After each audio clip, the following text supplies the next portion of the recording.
Thank you so very much, Assemblyman Green. We are right here because while Reverend Ball is coming, I want to extend a thank you to her and to the Queen City Academy leadership for allowing us to host this meeting here in this wonderful forum. So let's please give her a round of applause.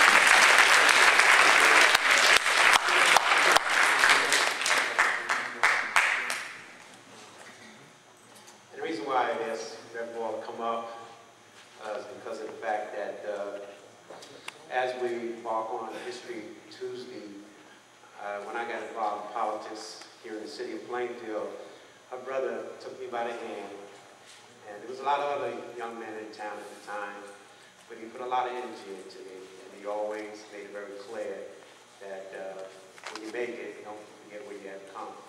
And it just makes me feel good to be able to say to Mrs. Ball and that of my family that from the bottom of my heart,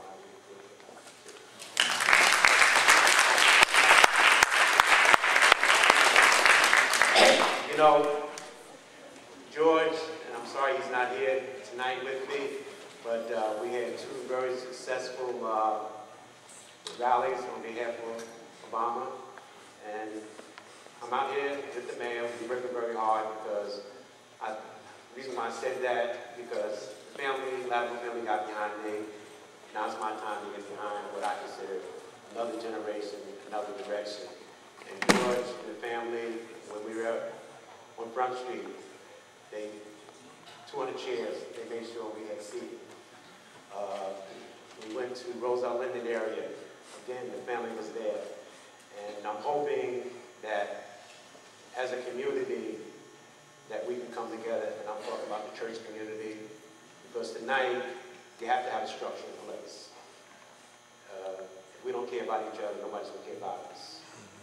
And the bottom line is that we have a young generation now that we should invest in. And I'm hoping that tonight will be the first of multiple meetings we're going to have in the future.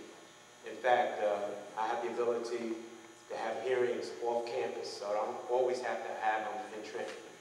And the next important issue that's based in the state of New Jersey, I'm hoping that you allow us to have it here and let you see how government works and how government spends your dollars. Because this is something I'm always dreamed of. Normally, the church community, and I'm the first one to admit it, you need to separate politics from church. But we have a facility here in Plainfield, right here, that we can have any kind of meeting, because it's important now, because we're going to have a president, and I want you to really watch what goes on at his rallies in terms of, if you say a remark, is one that's an educational remark. You're not going to have a president who's going to do a whole lot of hollering, whooping, and all that type of stuff, because of the fact that we have lost generations after generations who really want to come and hear something that's going to help them in their lives. So we need these kind of meetings moving forward. And I'm happy that Reverend Soros came here tonight, because let me tell you something. It's embarrassing that I have to tell you, when we have hearings, there's no people of color. We have people in the halls lobbying, no people of color. And this is where we have to change that. And when I say to you, with the Catholic community, they're moving out of our communities because of the fact that they're going to their communities other than Hispanic communities. Here's a prime example. The diocese in Metuchen. I didn't understand all this until I got into leadership. When they have one person that represents all the Catholic churches in New Jersey, I deal with him. I don't deal with all the rest of them. They have a structure in place. And I begin to understand how that structure works. And I said, well as you can give St. Peter's in Jersey City $100 million, then why can't you spread a little bit around, and maybe you can help me out in Middleburg? It doesn't work that way. And what I'm trying to say to you is that we can no longer use the excuse that politics is not in church. Because anybody that goes to a Baptist convention or A&M convention, well, politics is going separate that.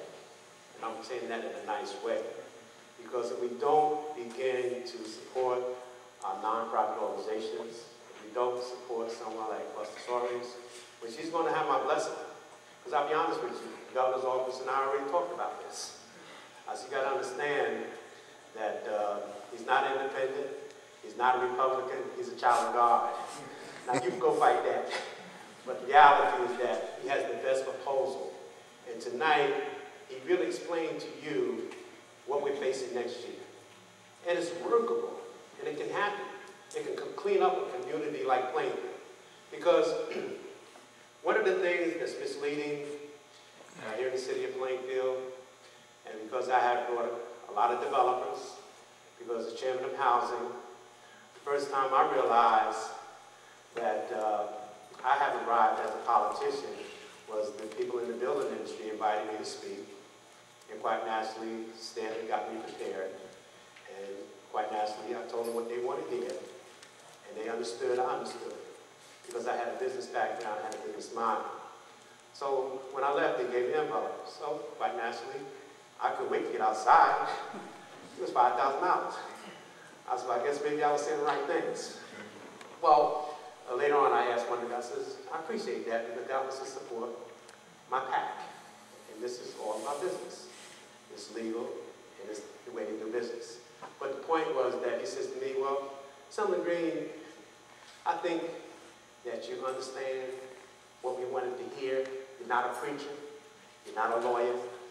The reality is that you have shown us that you understand how important it is in the building industry in the state of New Jersey that we have somebody that understands that we want to build houses at the same time we want to make profit.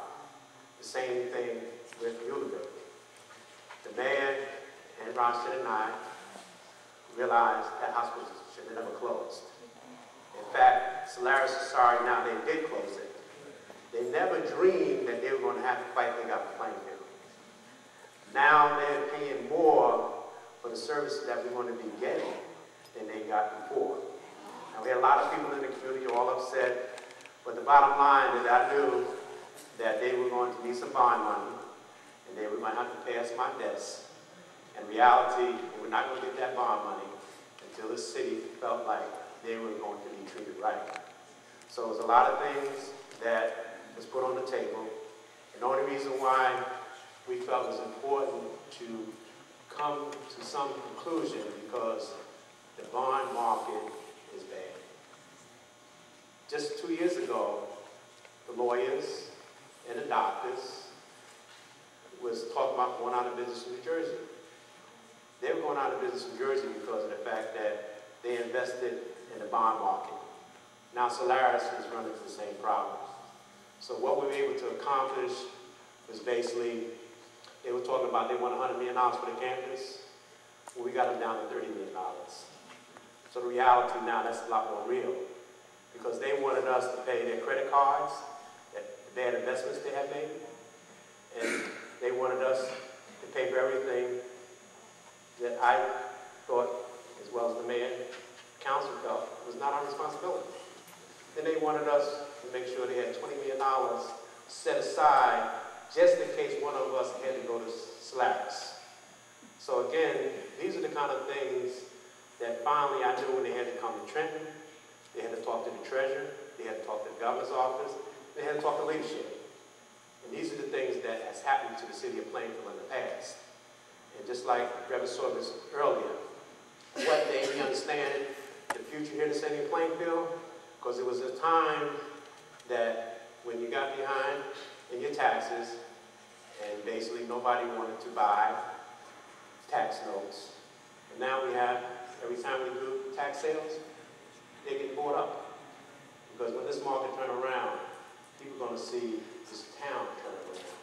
So I say all this, that this mayor has spent 3 years planning. They've had the best, and I say the best, developers come in. South, North Avenue would never look the same if we had our way of doing business.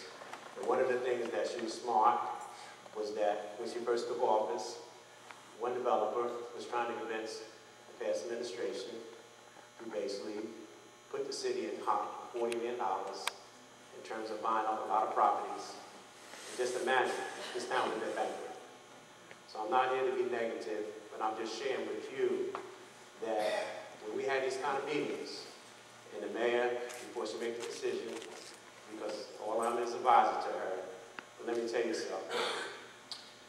Things that we're doing, Cory Book is calling me up and asking me to come to do it and help us out with it. Because reality is that every urban community has become a gold mine, especially when they have mass transportation like the city of Plainfield has. So working with someone like Kevin Soares and some of the developers, because the market's going to change, and we're in a position as a community to make sure that we move our community in the right direction. So again, if you feel we need to have more meetings like this, let me know.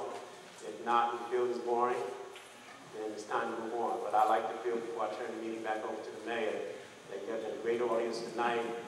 I'm asking the church community and the nonprofits, work with Reverend Soares, because we can start right in Central Jersey. This time next year, the state of New Jersey will be looking at what we have accomplished.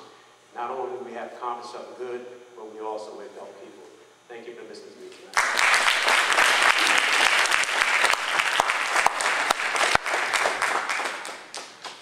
Thank you, Assemblyman Green.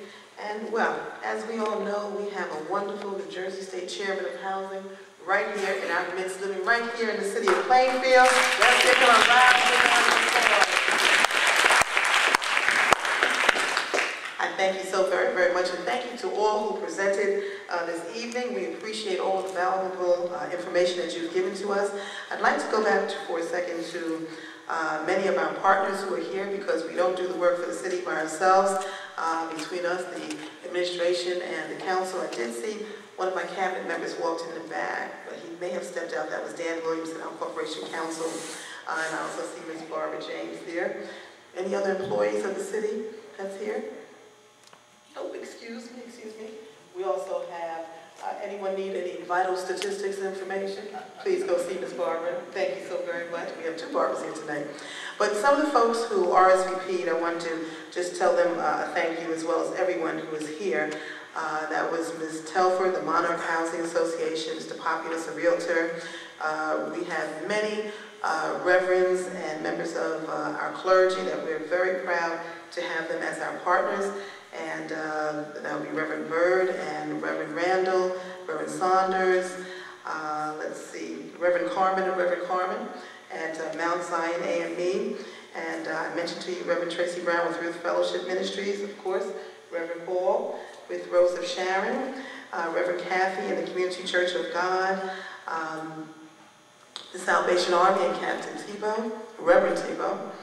We also have Pastor Kirkwood with King's Temple Ministries, Elder Keeling, Church of God and Saints of Christ, members from the Grace Episcopal Church, Reverend Colvin from United Church of Christ, and we have folks from the First Unitarian Society of Plainfield, Visions of God Family Worship, as well as First Park Baptist, and I hope I didn't miss any others. We know that we also have many folks here from Reverend Soares' church, but I also wanted to mention we partner with many groups that are here, the Plainfield Housing Authority, PMUA commissioners, many of our business owners are here. We mentioned earlier Faith Bricks and Mortar. I want to give a special shout out to all of the members of the realtors who are here in the audience. If you'll just raise your hands, please, so that we can acknowledge you as well, because they have been working very hard with us also. Please give them a round of applause. As a matter of fact, the local realtors, and I see a representative from NARAB in the back, thank you for being here as well, along with our Chamber of Commerce, and we have the president here, who's Marilyn. We had a wonderful property tour this past weekend, whereas this was a collaborative effort. The Homes on the Tour represented a collaborative effort between the homeowners, the real estate industry, the city of Plainfield, and that was to sell residential properties at a discounted price. And everyone seemed to be delighted to go